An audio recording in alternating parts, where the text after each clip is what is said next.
우리는 도움을 받으면서 살아갈 수밖에 없는데, 근데 그 중에서도 가장 좋은 축복된 도움이 누구로부터 오는가? 하나님으로부터. 여러분, 예배 드리면서 이 도움 다 받으시기 바랍니다. 여러분들이 사랑하는 우리 귀한 김가빈 자매를 볼 때마다 참 하나님이 도와주시는 거예요. 사실은 굉장히 위태하고 위독했습니다. 저분이 지금 이 자리에 와 있다는 그 자체가 잘 안 보여. 와 있다는 자체가 기적입니다. 이게요, 하나님이 도와주신 거예요. 예배 드리면서 엄마 옆에 전에는 할 때하고 교회 와서 예배 드릴 때하고 얼굴 표정이 달라졌어요. 그러니까 이게 우리가 하나님으로부터 도움을 받고 사는 사람이 아슈레, 그 사람이 복이 있는 거예요. 기도는 뭔가? 기도는 하나님 도와주세요. 그게 기도야. 자녀 양육하는데 하나님 이거 쉽지가 않습니다. 하나님 우리 자녀 양육할 수 있도록 도와주세요. 부부지간에 행복하게 좀 살았으면 좋겠는데 그게 만만치가 않거든요. 하나님 부부의 관계 하나님 도와주세요. 서로 의지하고 서로 밀어주고 당겨주고 행복하게 살도록 하나님 우리 부부 관계 도와주세요. 먹고 사는 거 하나님이 도와주세요. 이게 하나님으로부터 도움을 받고 사는 사람이 아슈레, 복이 있다 이 말이에요. 두 번째로 그 하나님에게 희망을 두는 사람이 아슈레, 복이 있다 이 말이에요. 사도행전 20장 35절 말씀에 여기에서도 아슈레, 복이 있도다가 선포가 되고 있습니다. 같이 한번 고백합니다. 범사에 여러분에게 모범을 보여준 바와 같이 수고하여 약한 사람들을 돕고 또 주께서 친히 말씀하신 바 주는 것이 받는 것보다 복이 있도다. 여러분, 받는 것도 참 복이에요. 받을 수 있으면 여러분 많이 받고 사세요. 그런데 받는 기쁨도 있고 행복도 있지만은 그 다음에 주는 기쁨이 받을 때 기쁨보다 크다고 하는 거예요. 예를 들면 여러분 돈 버는 기쁨 좋아요, 나빠요? 여러분 예수 믿으시고 성관교회 오셔서 돈 많이 버세요. 이스라엘을 보시면 이스라엘 전체가 두 개의 큰 하나의 호수가 있습니다. 마치 닭다리같이 생겼거든요. 위에 있는 호수가 갈릴리 호수고 밑에 있는 호수가 유명한 사자로 시작하는 바다 사이가 있어요. 바다라고 그러지만은 육지 안에 있는 레이크 호수입니다. 근데 갈릴리 그 위에 뭐가 있느냐면 헐몬산이라고 하는 산이 있습니다. 이 산의 해발 2814m입니다.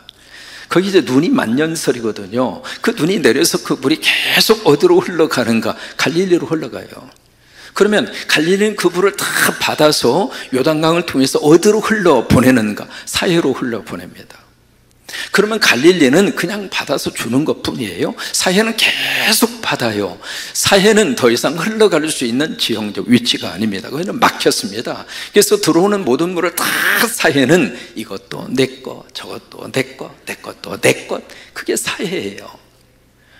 그러면 그렇게 많은 것을 받아 챙긴 사해는 생명이 풍성하고 풍요롭고 아름다워야 정상이잖아요. 또 하나 갈릴리는 그냥 오는 대로 주고 또 주고 또 퍼주고 퍼주고 다 퍼주면서 살고 있는 이 갈릴리는 생명력도 약하고 그리고 풍요롭지도 않고 그런 모습이어야 정상이잖아요. 그런데 정반대예요.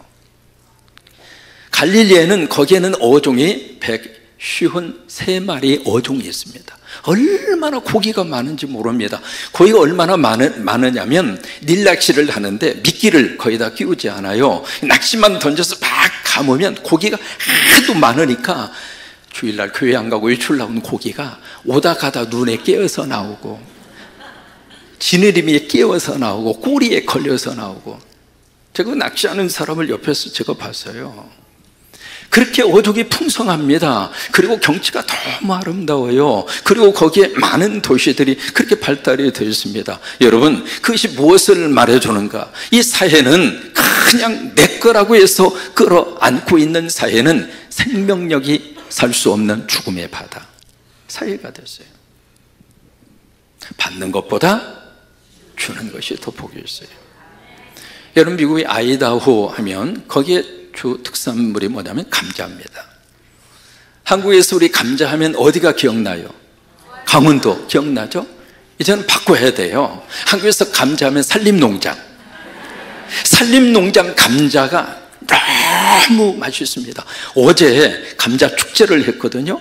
그래서 감자전을 부쳐서 줬는데 세상에, 제가 제 탄생 이래로 최고로 맛있는 감자전을 먹었어요. 이따가 판매할게요. 여러분, 한 분에 한 박스씩 한 그 수량이 제한되어 있으니까 여러분 사서 접수보시면 제 말이 어떤 말인가라고 하는 것을 기억하게 될 겁니다. 수량이 얼마 안 되니까 빨리 끝나자마자 빨리 가시지 않으면 못 살 거예요. 그래서 앞으로는 감자하면 산림농장 감자 이렇게 이제 바꿔지게 될 터인데, 미국의 아이다호 이 주 전체가요, 땅이 어느 정도 크냐면 대한민국 한반도 크기만 합니다. 그 감자밭이 길이가, 보통 이 길이가 2km입니다. 이 농장 한 면의 길이가요. 거기에 수없이 많은 감자 농사를 쫙 거기서 짓고 있는데, 비행기 타고 가다 보면 그 전체가 다 감자 농장이에요. 근데 이 감자를 수확할 때 어떻게 수확하는가? 이 한쪽 귀퉁이에 이 감자는 수확하지 않습니다. 왜? 주는 자가 받는 자보다 복이 있다. 그래서 누구든지 와서 해서 먹으라는 거예요. 어떤 사람이든지 와서 감자로 수확해서 가지고 와서 드시라고. 그래서 그쪽은 수확을 안 합니다. 그게 아이다호 감자 수확의 전통입니다. 그런데 그렇게 감자를 수확을 한 이 아이다호 농장 주민들은 어떻게 됐는가? 그 감자가 어디로 들어가느냐면, 여러분 맥도날드 가서 보시면 프렌치 프라이라고 그래서 감자 튀김 요리가 있습니다. 여러분 드셔보셨죠? 그 감자가 전부 다 아이다호 생산 감자예요. 거기서 생산되자마자 금방 이쪽으로 판매해서 다 잘 살아요. 받는 것보다 주는 자가 복이 있어요. 여러분, 그 복을 다 받으시기를 주의 이름으로 축원합니다. 오늘 로마서 3장과 4장에서 무슨 복을 우리에게 말씀을 하시고 있는가? 바로 이 복입니다. 칭의의 복이에요.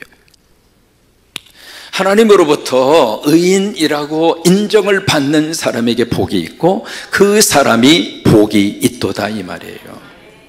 여러분, 칭의라고 하는 이 교리가요, 우리 믿음에 있어서 가장 중요한 핵심 진리입니다.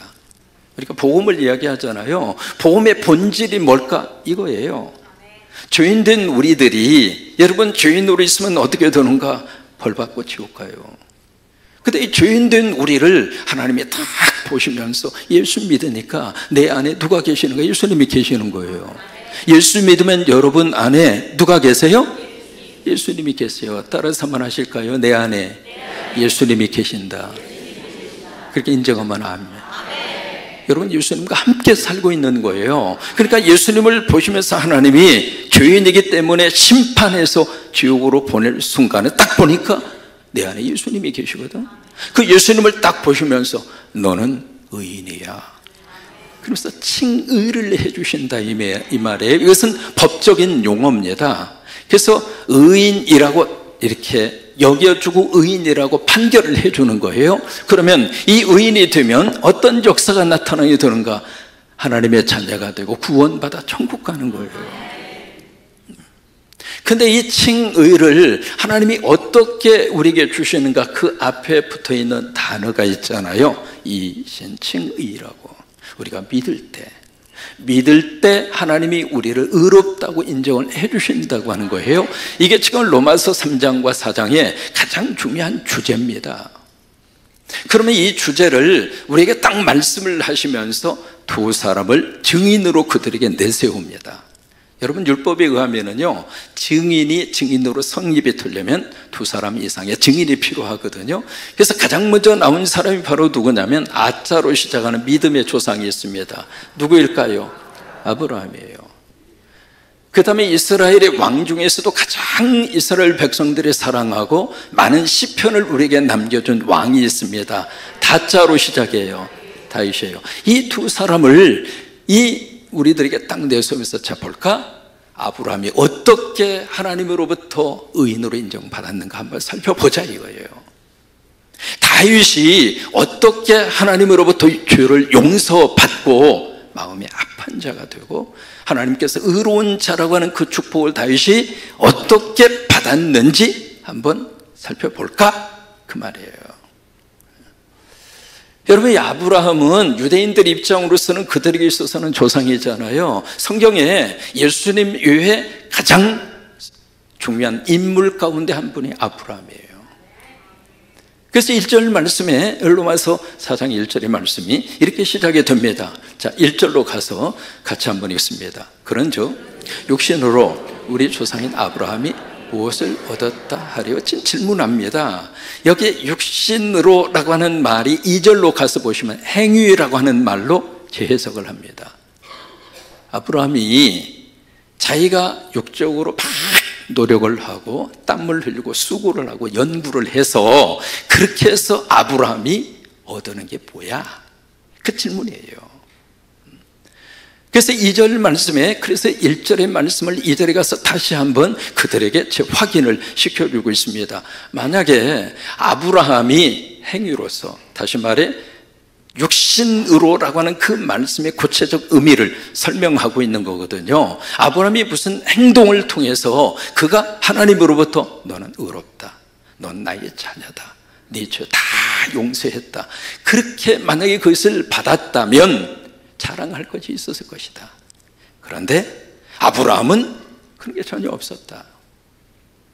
그래서 3절로 딱 가서 성경을 그들에게 딱 제시합니다. 자, 성경이 뭐라고 우리에게 말씀을 하고 있느냐? 3절을 같이 한번 고백합니다. 성경이 무엇을 말하느냐? 자, 보세요. 그때의 성경은 창세기 15장 6절입니다. 성경을 딱 제시하면서 자, 볼까? 창세기 15장 6절에 아브라함이 하나님을 어떻게 하며?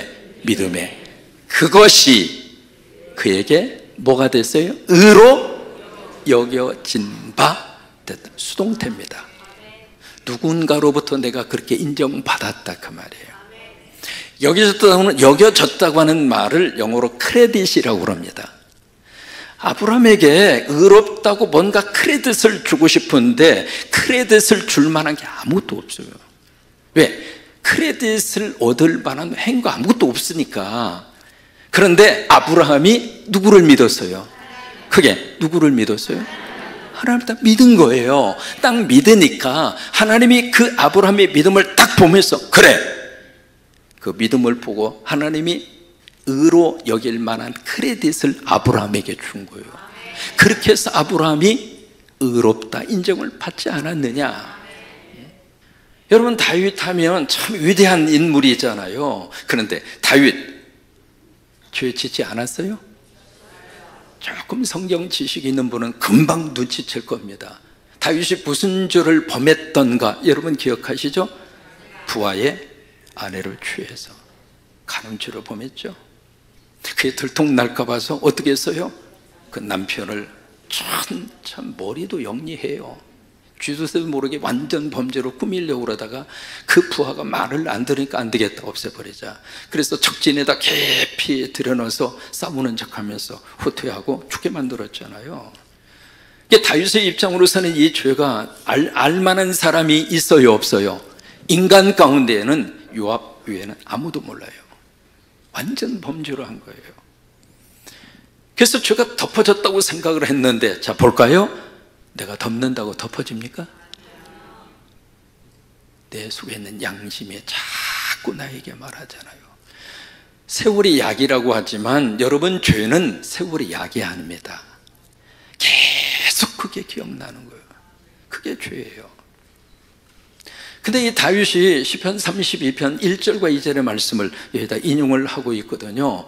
그렇게 죄를 지어서 어떻게 쓰는지 이것을 덮고 이것으로부터 내가 자유함을 얻고 싶은데 몸부림치면 몸부림칠수록 그 죄가 나를 더 얽어매는 거예요. 오늘 시간 예배하면서 여러분, 행여라도 나를 힘들게 하는 과거의 잘못과 실수와 죄가 있다면 이 시간 다 해결함 받고 가세요. 아멘 하십시오.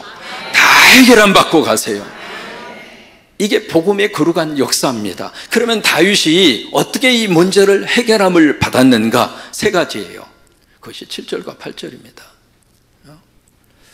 같이 한번 읽어보실까요? 7절과 8절 시작. 불법이 사함을 받아. 이 사함 받았다 그 이야기는 죄를 다른 데로 옮겨주었다 이 말이에요. 두 번째, 죄가 가리워짐을 받았어요. 가리워졌다는 이야기는 커버했다 이 말이에요. 세 번째로, 참 세 번째의 복이 참 우리에게 축복입니다. 주께서 그 죄를 어떻게 하지? 인정하지 아니하실. 과거입니까? 미래입니까? 하실. 미래죠. 미래에 주어질 하나님의 축복이에요. 뭐냐면 죄를 지었는데 그 죄를 죄로 인정하지 아니하실 사람, 그 이야기는 죄를 하나님이 기록해 놓지 않겠다 그 말이에요. 하나님이 다 잊어버리겠다 이 말이에요. 이게 바로 행복이라고 하는 거예요. 우리가 물질적인 행복도, 삶의 문제를 해결한 것도 행복도, 잘 먹고 잘 사는 것도 행복이죠. 그런데 영적으로 정말 우리가 받아야 할 행복은 내 영적으로 나를 힘들게 하는 죄로부터 용서받은 행복. 이게 예레미야 31장에 보시면은요, 하나님이 우리에게 너무 귀한 약속을 하나 해주셨어요. 예레미야 31장에 뭐라고 우리에게 약속을 해주셨는가? 자, 같이 한번 고백 한번 합니다.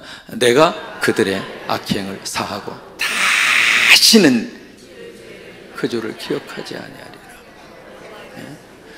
여러분, 이 8절 말씀에 우리말 번역에 잘 드러내지 않는 단어 하나가 있습니다.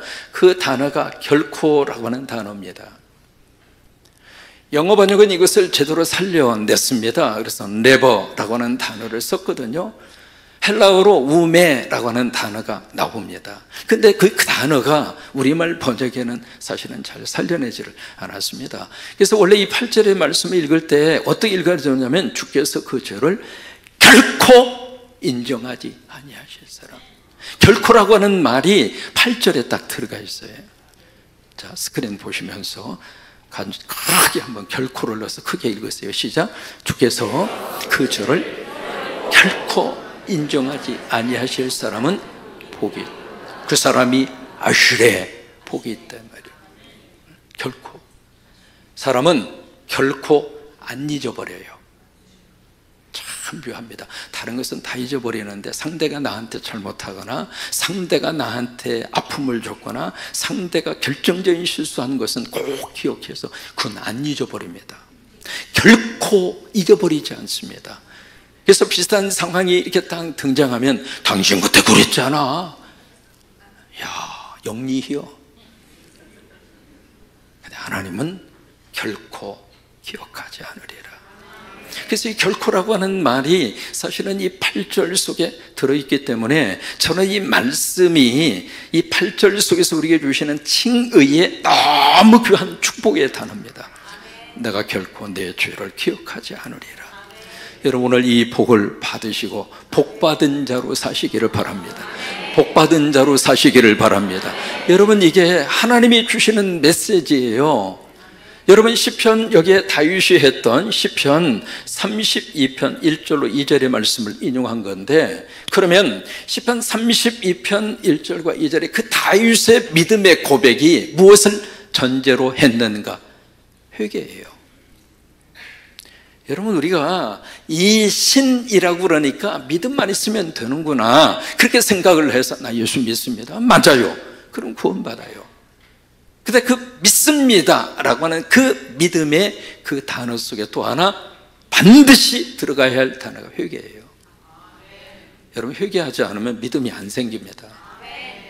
입으로 말이죠. 내가 예수를 믿습니다. 100번은 할 수 있습니다. 그러나 정말로 내가 그 믿음이 내 삶 속에 들어와서 나를 지배하고 있는가? 회개하지 않으면 믿음이 안 생겨요. 교회 왔다 갔다 한다고 해서 믿음이 생기는 게 아니에요. 믿음은 하나님의 말씀을 들으면서 나고, 그 말씀은 곧 여호와의 말씀으로 말미암는다 그랬는데, 그 말씀이 어디에 심겨지는가? 회개할 때 심겨지는 거예요.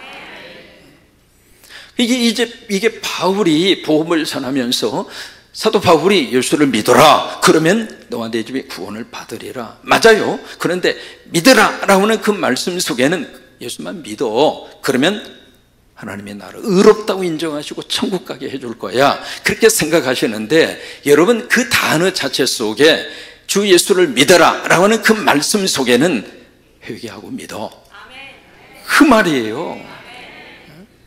이게 사도행전 20장에 보시면 사도 바울이 쭉 복음을 전했던 핵심 내용을 밀레도라고 하는 그 항구에서 에베소 교회 장로들을 거기 오게 합니다.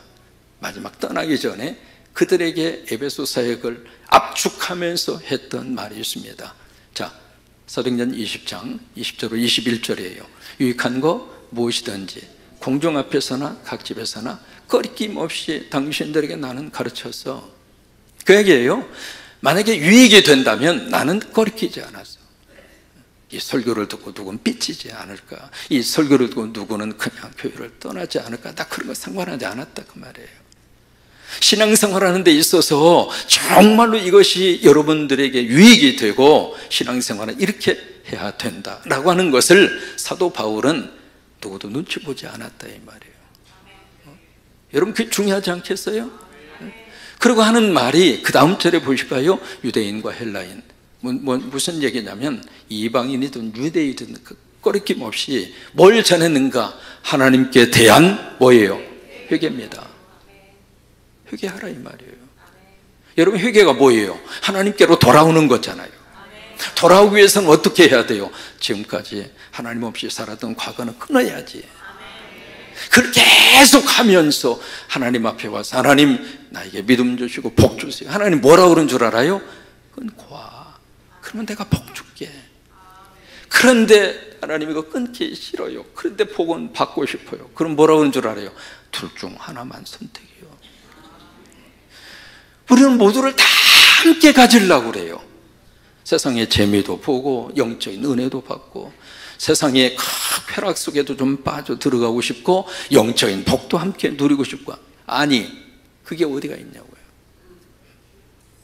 하나님께 대한 회개. 다시 한번 사도행전 20장 20절로 21절의 말씀 보세요. 유대인과 헬라인들에게 내가 그들에게 어떤 메시지를 유익하게 증거했는가? 하나님께 대한 뭐예요? 회개라 이 말이에요. 다시 띄워줘 봐요. 하나님께 대한 회개라 이 말이에요. 우리도 마찬가지입니다. 그냥 믿습니다만 하면 안 된다 그 말이에요. 회개하고 믿으라 이 말이에요. 잘못된 것은 끊어버리고 하나님이 기뻐하지 않는 것은 결단하고 끊어버리고. 신앙생활이 좀 이렇게 됐으면 좀 철 좀 들어야지. 언제까지 계속 그냥 영적 베이비가 돼서, 유아를 영어로 인펜트라고 합니다. 그냥 유아들이 돼서 그냥 옹야 그냥 밥 먹을 때도 언제까지 그러지 말라 이 말이에요. 여러분 우리 가정 안에서 회개의 열매가 있게 되기로 축복합니다. 좀 달라져야지, 좀 변화가 일어나야지. 그러니까 다시 띄워줘 봐요. 하나님께 대한 회개, 이게 첫째예요. 두 번째, 우리 주 예수 그리스도에 대한 뭐예요? 믿음. 우리가 믿습니다 하잖아요. 뭘 믿어요? 예수 믿는 거예요. 그 예수 믿는 거라고요. 이게 사도 바울의 목회의 가장 중요한 메시지의 핵심이었어요. 우리가 칭의를 이야기할 때 이 믿음을 강조하는 것은 맞아요. 맞는데 이 믿음을 그냥 나 예수만 믿으면 됩니다, 그걸로 끝나면 안 된다 이 말이에요. 그 믿음에 따르는 회개의 열매가 있어요. 여러분 그런 역사가 임하게 되기를 주의 이름으로 축원합니다. 그 사람들에게 하나님이 복이 있도다. 그리고 히브리 말로 주신 것이 아슈레라고 하는 말이에요. 아슈레. 이 한 주간 여러분 히브리 말을 꼭 묵상하세요. 아슈레 복이 있도다. 여러분 이 놀라운 은혜가 임하기를 바라면서 같이 우리 결단하고 우리 찬양하겠습니다.